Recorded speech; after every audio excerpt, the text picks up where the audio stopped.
Баршаңызға қайырлы күн, құрметті YouTube арнамның көрермендері. Бүгін сіздермен керемет болып шығатын котлеттің құрамымен бөлісетін боламын. Қасына кез келген гарнирмен ұсына берсеңіз болады. Ол үшін бізге тартылған ет, панировочный сухари, тұз, қара бұрыш және де тартылған пияз, одан кейін ұн қосып, барлығын жақсылап қолымызбен араластырып аламыз. Котлетіміздің барынша осылай етін жақсылап фаршын араластырып алып, енді котлеттің арасына мен осылай сырды қолдандым. Емер деген формасын ұзынша сопақша етіп шығарып аласыздар. Сыр қолданбай құр котлеттің өзін жасасаңыздар да болады. Керемет болып шығатын болады.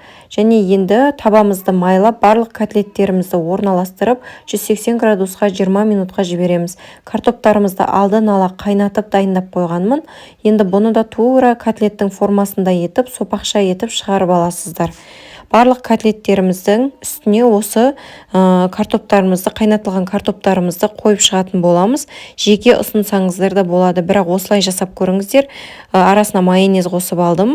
Енді біздер гарнирге гречканы қолдандым. Тұз, сұйық май, су қосып 20 минутқа қайнатып қойдым. Енді соусына тартылған помидор және су қосып жақсылап араластырып аласыздар. 20 минуттың ішінде котлеттеріміз дайын болды. Үстіне картоптарымызды қойып, барлығын қойып шығамыз.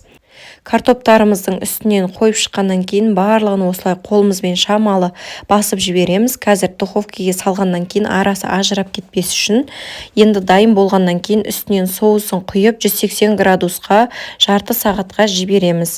Одан кейін біздер подливын дайындадым. Ол енді өздеріңіздің қалауларыңыз бойынша мен пияз бен сәбізді араластырып осылай подлив жасап жібердім. Бұл да ерекше дәм береді. Және біздің жаңалегі дайындап қойған қасына гарнирге гречкамыз дайын болды. Көріп тұрғандарыңызда керемет шашылып піседі. Мен арасына кішкене май қостым. Дәл осы рецептпен жасап көріңіздер. Және де біздің дайындап қойған котлетпен картоптарымыз дайын болды. Керемет, сондай сочный болып, құрғақ болмай, көріп тұрғандарыңызда керемет болып піседі. Барлықтарыңызға дәл осы рецептпен жасап көруге кеңес беремін. Видео ұнап жатса лайк басып, каналыма тіркеліп, пікір қалдырып қоюды ұмытпаңыздар. Және қоңырауша белгісінде басып қойыңыздар. Алда уақытта жаңа рецепт шығып жатса, сіздерге бірден көрінетін болады.